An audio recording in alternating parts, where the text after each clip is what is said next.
table was assigned. There were 3 groups. There was a yes condition. And in this condition, she approached the table, she introduced herself, and then she said, may I offer you, or may I start you off with an appetizer, all the while nodding her head affirmatively. In the no condition, she did the same thing. She introduced herself, but while she was offering an appetizer, she shook her head back and forth. This was the head shaking condition, or the no condition. And then in the control condition, she introduced herself as Ashley. Can I get you started with an appetizer? But she did not move her head at all. And the dependent variable was whether the table purchased an appetizer. Okay, results show that there was a significant difference between the 3 groups. Nearly 70% of the people in the yes condition bought an appetizer, compared to approximately 50% in the control. Whereas only 32% in the no condition bought an appetizer. So these are incredible results. She reasoned that head nodding was a supraliminal prime, one that signals someone to affirm what the speaker says and is also likely building rapport between the server and the guests at the table. So remember, this is a supraliminal prime because participants could clearly see her shaking or nodding her head. They may not have been paying much attention to it, but it was clearly happening within awareness. So I want to share with you one more study about the effects of primes on behavior, and this was one published in 2010 examining the effects of exposure to fast food logos. So in the first study, participants were subliminally primed at a computer with either fast food logos, like the one you see on the screen, or with black boxes. Afterward, they were given a paragraph to read. Researchers took a baseline measure of their reading speed and then controlled for that speed in their analyses. And what they found was that participants who had been subliminally primed with the fast food logos read significantly quicker afterward than participants primed with the black boxes.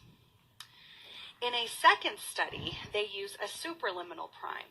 They asked people to think back and visualize the last time they had gone to a fast food restaurant or to a grocery store.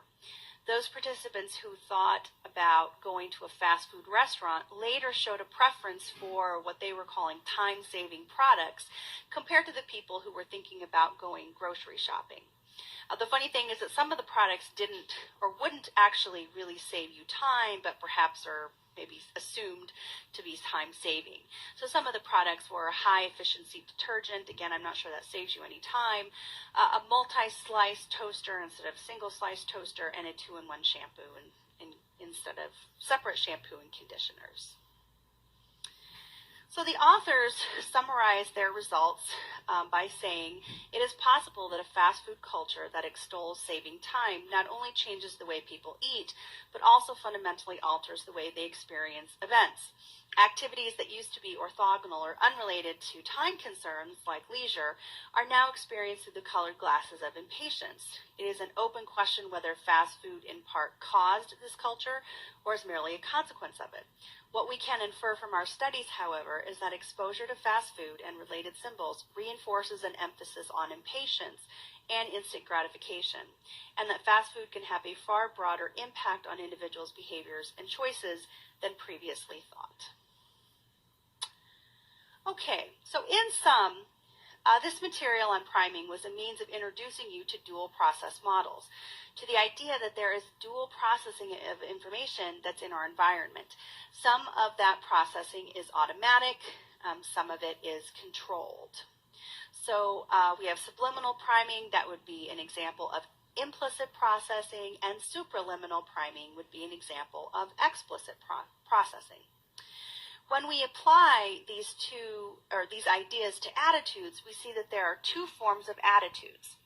So implicit ones operate outside of conscious awareness. As such, we don't have any control over them. However, we've already talked about today how they can affect certain types of behavior.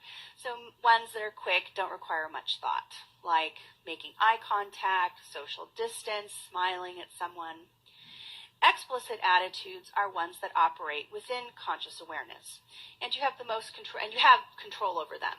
You can freely express them when asked about them. Most of what you read about in this chapter deals with explicit attitudes. We'll return to this distinction between implicit and explicit attitudes in chapter 9 when we discuss bias. So thank you for listening.